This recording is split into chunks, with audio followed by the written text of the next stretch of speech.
Welcome to the Business Flow Formula podcast. It's a podcast where I, Erika, talk about the behind the scenes business issues and how to overcome them. Here at Signal Operations, we help business owners understand the signals that their business is sending them via finances, marketing, team members, or sometimes just general business needs. Something that I've been chatting with clients about and friends with is the slow season. A lot of us hit a slow season very regularly, actually. Even accountants and bookkeepers do have slow seasons, although it looks a little different. Every business has this, and every business goes through it regularly. Whether you're in a food service industry or business to business, retail, there's always slow periods, and that's okay. So today we're talking about the people side of a slow season. We've already covered finances and systems and marketing, and we're wrapping it up with the people side, the human side, the team side of it.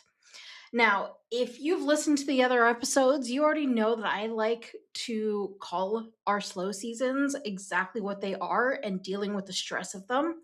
And so we're calling it what it is. It's a decline in revenue and a decline in profitability. It could be a little bit of boredom, feeling like you have nothing to do in your business, or that you just kind of hit this like doing the same thing every single day. And finally, it could be feeling inadequate, comparing ourselves to other business owners and thinking that we're just not good. And that is a very normal feeling to have.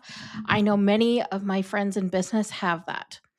So if you run a service based business, a creative shop, a storefront, or a side hustle, you know what I mean. 1 month's lean receipts can feel like a punch to the gut, of course.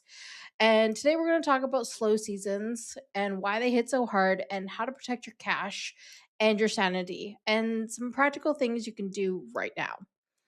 And so, in a slow season, when it comes to our team, we have people who rely on us. And it can be very stressful financially, worrying about if we're going to be able to cover payroll and those kinds of things. There's the financial commitment of it all, but there's also the perception that we put on ourselves of the business from the team. Is the business going to be okay? Am I going to have a job tomorrow? Am I going to be laid off? From the business owner perspective, am I going to have to lay off my staff? That doesn't feel good. And are you going to be a good or a bad leader through all of this? And maybe it's a mix of both. We don't always get everything perfect on the first try. There is pressure both internally and externally to making sure you're running your business and managing your team well. Been there, felt that. And so, moving into our reality check, I want to ground ourselves a little bit. Does your team know that you're in a slow period? What have you done to communicate to the team about the business? I definitely do not recommend pretending like everything is 100% fine because one, you're going to isolate yourself. And two, your team might be thinking that there's ways out of this. And if you just ask for help or ideas, they could help you or give you ideas. And finally, does your team know that it is just temporary? And are they low key freaking out because they're picking up on your energy? We got to work on our energy and making sure that we're staying positive even during those negative times. I've learned over many years in business and helping other business owners that we, as a leader in our businesses, need to communicate with our team and over communicate where we think that we've already communicated enough. There's still more to communicate in. Having fair expectations of our team and vice versa is important. Expecting them to read your mind is not okay. That's not a fair expectation of them. And also vice versa. Our team needs to communicate with us. Lastly, check with yourself. Are you the problem? I know as a leader, it's really hard to self reflect and ask if you've caused rifts or created tension. And if you have, it's okay. We have to apologize, explain what we were thinking, and then move forward with actionable steps. It, it can be hard to hear feedback that our team doesn't appreciate or understand us, or hearing that we may have fumbled somewhere. To err is to be human, after all, of course. But sit with that uncomfortable feeling and, when needed, talk it out with someone outside of your team. Never take your stress out on your team. That's not okay. There's people that you can go and talk to about it, talk with a friend, talk with a mentor, talk with a business coach, but never take your stress out on your team. Moving into some practical steps you can take now. First and foremost, don't panic. People and finances typically go hand in hand, so take a look at your cash flow. Do you have enough for periods like this? Maybe it's a month or three in savings. It takes time to build that up, of course, but don't forget that periods of slow doesn't usually mean literally $0 unless you're in a business that shuts down for a few months, but you've probably already planned for that. So we we can ignore that hypothetical. A slow period is also time for your team to take a break and refocus. This means literal vacation time, but also time for them to work on some passion projects that they've been curious about as well. This is time for them to step into a leadership role and have them explore ways of coming out of the slow period. Maybe they have ideas to start creating more revenue in these slow periods, something that will offset it, something that your clients or customers need during this time, but maybe you've overlooked because you've been busy. It's also time for your team to do some training. For some, that could be making sure that their education hours are up when they need to be. And for others, it could be taking a free course on Google Ads or Google Business, Coursera, anything like that. It could be time for them to learn more about something that they want to do.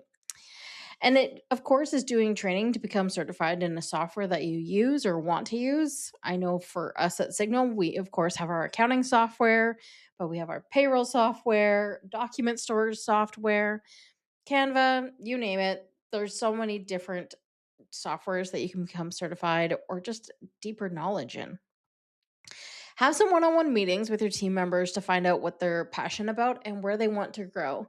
I know that my team from time to time will come to me with ideas of courses that they want to take and how that will help them and how it will also help the business. Keep in mind that during some slow periods, this is also time for some team building. Take them out for lunch or set up some virtual hangouts if you're remote working like we do. And then finally, maybe consider just giving a bonus day off just because you can. It's slow. They can take the time off and enjoy a day to themselves. And yes, you should pay them for that, of course. Now, is it even a podcast episode without a story? So, my story today is more from my perspective as a business owner. I know that all businesses have seasonality and also very hectic seasons. When I first started expanding my team, I made the error of not communicating my expectations around vacation time, how it could be used, and how it would be paid out. Would we bank overtime? How did overtime even work for us? So then I had to start implementing policies around this and communicating more and more, making sure that it was a win win for both the employee and as well for the business. I once had someone ask me, how many policies do we really need and how many are too many? But the thing is, it's not too many if it helps you and your team stay aligned and make sure that no one feels taken advantage of. When it comes to people ops, we need to make sure that we're not taking advantage of our employees, but also vice versa. It needs to be a win win situation for everybody. Of course, going into mindset, investing in your team means investing in humans and helping them grow. If you don't pay them properly and if you allow for toxic energy to spread, it will have negative impacts on the growth of your business as well as just you and your stress. You have to find a balance between the business needs and the needs of the team. And there's no easy way to do this, but it is important that you don't completely let go of everything you or the business needs in order to help someone else. You have to find that balance that works for you and the business as well as the employee.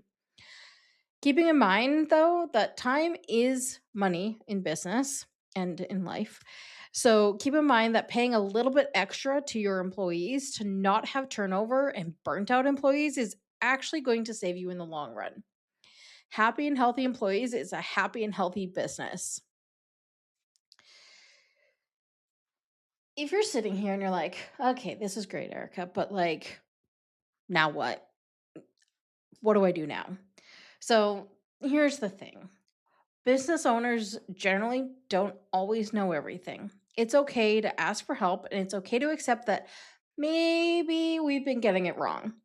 Case in point, overtime being abused. I didn't like that. I felt like I was being taken advantage of, but I also wanted to treat my employees fairly. So the first thing I did was lay out why it was feeling uncomfortable for me, why it was feeling uncomfortable for my employee, and heard that feedback. And then the next thing to do is I want you to sit down and write out all the complaints you have about how the team has been performing, taking time off, onboarding, offboarding, payroll, etc. If it has to do with your team and it makes you cringe a little bit, write it down. This becomes a list that you'll need to make policies about. It's always important to get team buy in for new policies, of course, because we don't want sweeping changes and absolutely no team input. So ask them what's been bugging them about your list of items or what's been bugging them and been making their life harder working with you. Not that you're the problem, but there's probably a process or policy or lack thereof that is making their life harder. Maybe you pick 2 or 3 to get started with. And then keeping in mind, you don't need to do this on our own. We have our people ops brand, Signal Terra, where we help you write these policies and even brainstorm what you need. Because you could be sitting there being like, oh my God, there's so much, but I don't know how to narrow it down. These probably all need to be different policies, or can I combine them into one? We can help you with that. Feel free to book a free discovery call at signalterra.com. And so that wraps up our slow season series. I hope that you've liked it and taken a few things away. When you're going through a period of boredom in your business, it's okay to attack those things that are stressing you out. It's time to invest in the right systems, in the right marketing, and in the right people to get your business back on track and into growth and steady day-to-day business.